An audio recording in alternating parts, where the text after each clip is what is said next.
नमस्कार मित्रांनो. आज आपण कृत्रिम बुद्धिमत्ता आणि लोकप्रशासन या कोर्सचा अभ्यास करत असताना त्यातला 6वा घटक कृत्रिम बुद्धिमत्तेचा कायदा सुव्यवस्थेवर काय परिणाम होतो याचा आपल्याला अभ्यास करायचा आहे.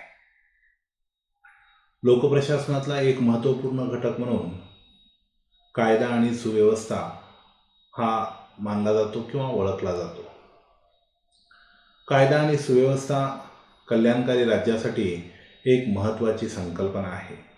कल्याणकारी राज्याची निर्मिती करत असताना कायदा आणि सुव्यवस्था निर्माण करणे हा एक महत्त्वाचा घटक आहे, ज्याला आपण इंग्रजीमध्ये लॉ आणि ऑर्डर या नावाने संबोधित करतो. कायदा आणि सुव्यवस्था म्हणजेच लॉ आणि ऑर्डर हा कोणत्याही राष्ट्राच्या स्थैर्याचा कणा मानला जातो. नागरिकांच्या सुरक्षिततेवरील विश्वास, सामाजिक सलोखा, गुन्हेगारी नियंत्रण व न्यायव्यवस्थेची कार्यक्षमता या सर्व बाबी किंवा गोष्टी सशक्त करण्यासाठी कायदा व सुव्यवस्थेच्या यंत्रणेवर प्रशासनाला अवलंबून राहावे लागते. आजच्या डिजिटल युगात कृत्रिम बुद्धिमत्ता म्हणजेच आर्टिफिशियल इंटेलिजन्स हे एक परिवर्तनकारी साधन ठरत आहे. पोलीस प्रशासन, गुन्हे तपास, न्यायालयीन प्रक्रिया तसेच गुन्हेगारी रोखण्यासाठी प्रतिबंधात्मक उपाययोजना या सर्व क्षेत्रात AI महत्त्वाची भूमिका बजावताना दिसतं किंवा AIची भूमिका अतिशय महत्त्वपूर्ण अशा स्वरूपाची आहे. कृत्रिम बुद्धिमत्तेचा कायदा आणि सुव्यवस्थेमधला जो सगळ्यात महत्त्वाचा घटक आहे तो आपण पुढील प्रमाणे अभ्यासणार आहोत. AI तंत्रज्ञानाचा कायदा सुव्यवस्थेवर पुढील वेगवेगळ्या स्वरूपामध्ये परिणाम होतो असे देखील आपल्याला या ठिकाणी सांगता येऊ शकेल. डेटा विश्लेषण करून संभाव्य गुन्हेगारी ओळखण्याच्या क्षेत्रामध्ये देखील मुख्यतः AIची भूमिका अतिशय महत्त्वाची आहे.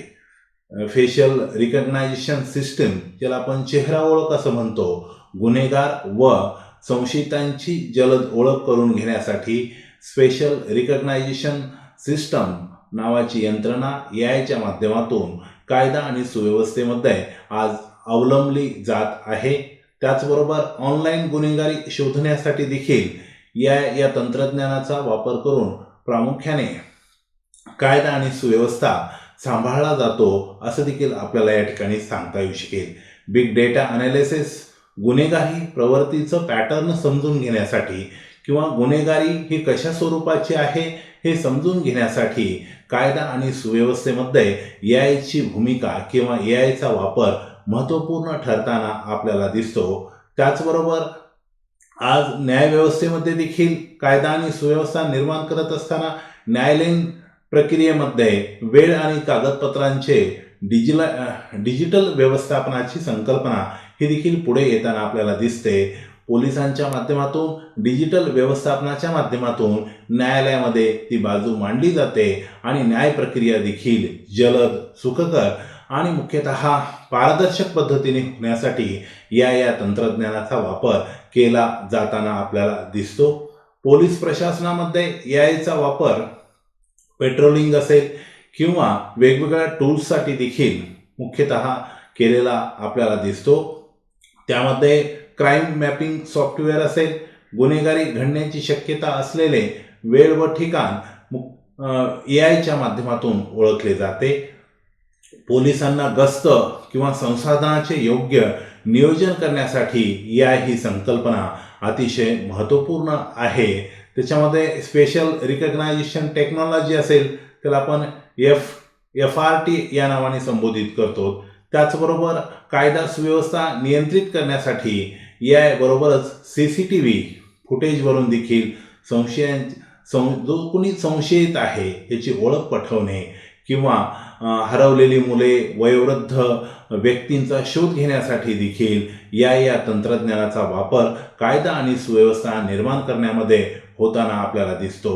त्याचबरोबर ज्या ठिकाणी मोठ्या प्रमाणात गर्दी आहे त्या गर्दीचं नियंत्रण करण्यासाठी किंवा त्या गर्दीवर लक्ष ठेवण्यासाठी किंवा त्याचं निरीक्षण करण्यासाठी या पद्धतीचा वापर पोलीस यंत्रणा करताना आपल्याला दिसून येते. दहशतवादी विरोधी कारवाया असतील किंवा या आधारित अल्गोरिदम किंवा ऑनलाईन फ्रॉड असेल, हॅकिंग असेल किंवा आर्थिक गुन्हे असतील, या दृष्टिकोनातून देखील एआयची भूमिका ही अतिशय महत्त्वपूर्ण असलेली आपल्याला दिसते.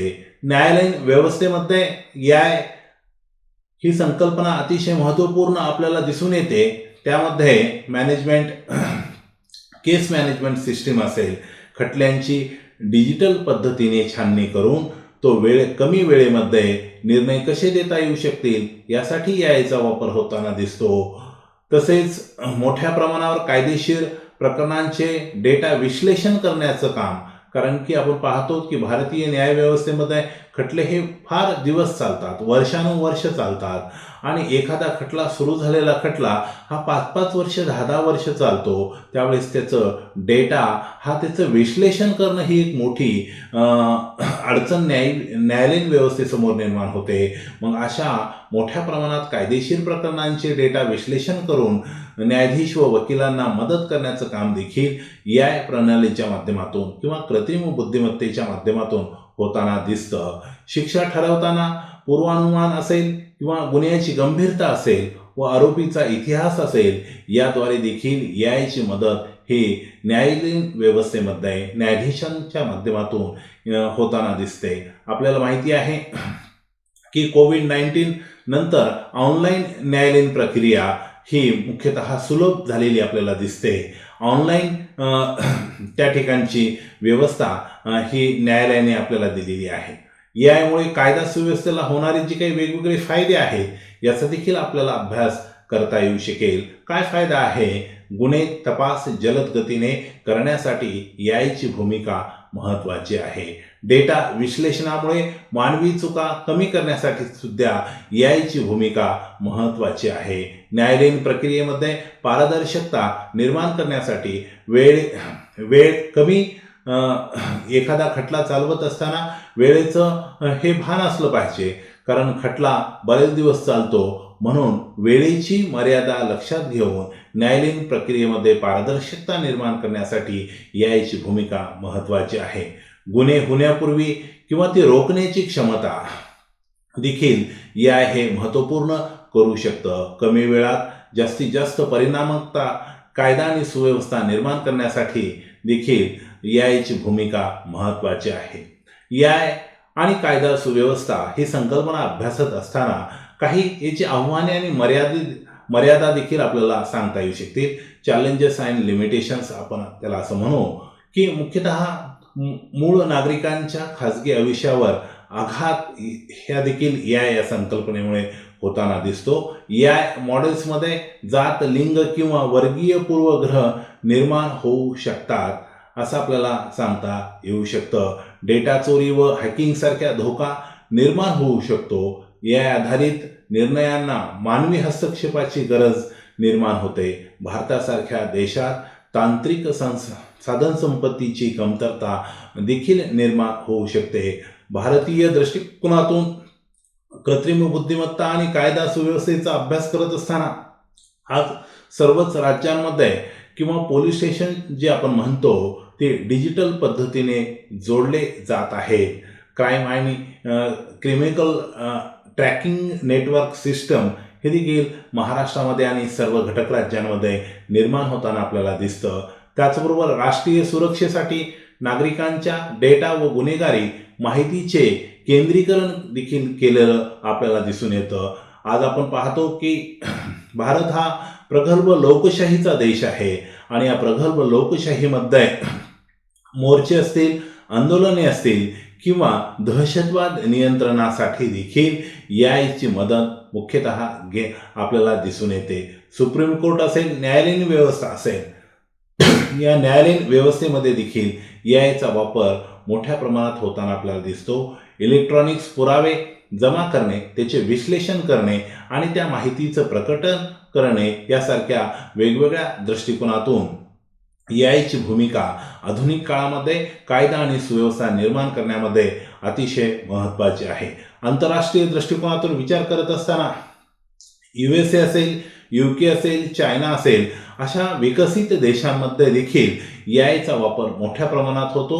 UK मध्ये CCTV आधारित एआय ही संकल्पना असेल किंवा चायनामध्ये सोशल क्रेडिट सिस्टम आणि फेशियल रिकग्नायझेशनचा वापर मोठ्या प्रमाणात होताना दिसतो. युरोपियन कंट्रीजमध्ये देखील AI कायद्याअंतर्गत नागरिकांचे अधिकार, गोपनीयता, सुरक्षितता नियमन करण्यासाठी देखील AI ही संकल्पना महत्त्वाची असताना आपल्याला दिसते. भविष्यातील यामध्ये ज्या काही शक्यता आहेत किंवा सुधारणा आहेत याचं देखील विश्लेषण आपल्याला या ठिकाणी करता येऊ शकेल.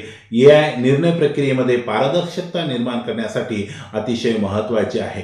मी आत्ताच काही वेळापूर्वी तुम्हाला म्हटलं की निर्णय प्रक्रिया हा घटक अतिशय महत्त्वाचा आहे आणि या निर्णय प्रक्रियेमध्ये AIची भूमिका अतिशय महत्त्वपूर्ण असल्याचे आपल्याला दिसून येते. मानवाधिकार आणि गोपनीयतेचे रक्षण करण्यामध्ये देखील AIची किंवा कृत्रिम बुद्धिमत्तेची भूमिका अतिशय महत्त्वपूर्ण स्वरूपाची आहे. पोलीस किंवा न्यायालयीन व्यवस्थेमध्ये AI प्रशिक्षण हे देखील अतिशय महत्त्वाचं आहे. डेटा सुरक्षिततेसाठी मजबूत प्रणाली निर्माण करण्यासाठी AIची भूमिका महत्त्वाची आहे. नागरिकांचा विश्वास जिंकण्यासाठी, जनजागृती करण्यासाठी सुद्धा AIची भूमिका ही अतिशय महत्त्वपूर्ण आहे. कृत्रिम बुद्धिमत्ता आणि कायदा सुव्यवस्थेवरचा परिणाम हा घटक अभ्यासत असताना याचं थोडक्यामध्ये आपल्याला विश्लेषण या ठिकाणी करता येऊ शकेल किंवा त्याचा समारोप करत असताना असं म्हणता येऊ शकेल, कायदा व सुव्यवस्था राखणे हे कोणत्याही राष्ट्राच्या अस्तित्वासाठी अत्यावश्यक आहे. कृत्रिम बुद्धिमत्ता या क्षेत्रात क्रांतिकारक बदल घडवून आणत आहे. मात्र तंत्रज्ञानाचा उपयोग करताना मानवी मूल्य, गोपनीयता, पारदर्शकता व न्याय या बाबीचा देखील सन्मान राखणे आवश्यक आहे. भारतासारख्या लोकशाही देशात AI ही संकल्पना उपयोगात आणत असताना मानव केंद्रित ही संकल्पना असली पाहिजे असं मला वाटतं. योग्य धोरणे, प्रशिक्षण, कायदेशीर चौकट व लोकांचा विश्वास या माध्यमातून AI कायदा आणि सुव्यवस्थेचे भवितव्य अधिक सक्षम करू शकते असं देखील आपल्याला म्हणता येऊ शकेल. कारण की कायदा सुव्यवस्थेवर किंवा कायद्याची अंमलबजावणी करण्यावर AI हे तंत्रज्ञान अतिशय महत्त्वाचं आहे आणि या तंत्रज्ञानाचा वापर करून देशांतर्गत आणि देशाबाहेरील जी सुरक्षा यंत्रणा आहे ही सुरक्षा यंत्रणा आपल्याला मजबूत करता येऊ शकते, पारदर्शक करता येऊ शकते. कमी वेळामध्ये आपल्याला ती अंमलबजावणी कशी करता येऊ शकेल या दृष्टिकोनातून सुद्धा AIची भूमिका अतिशय महत्त्वपूर्ण आहे असं आपल्याला सांगता येईल.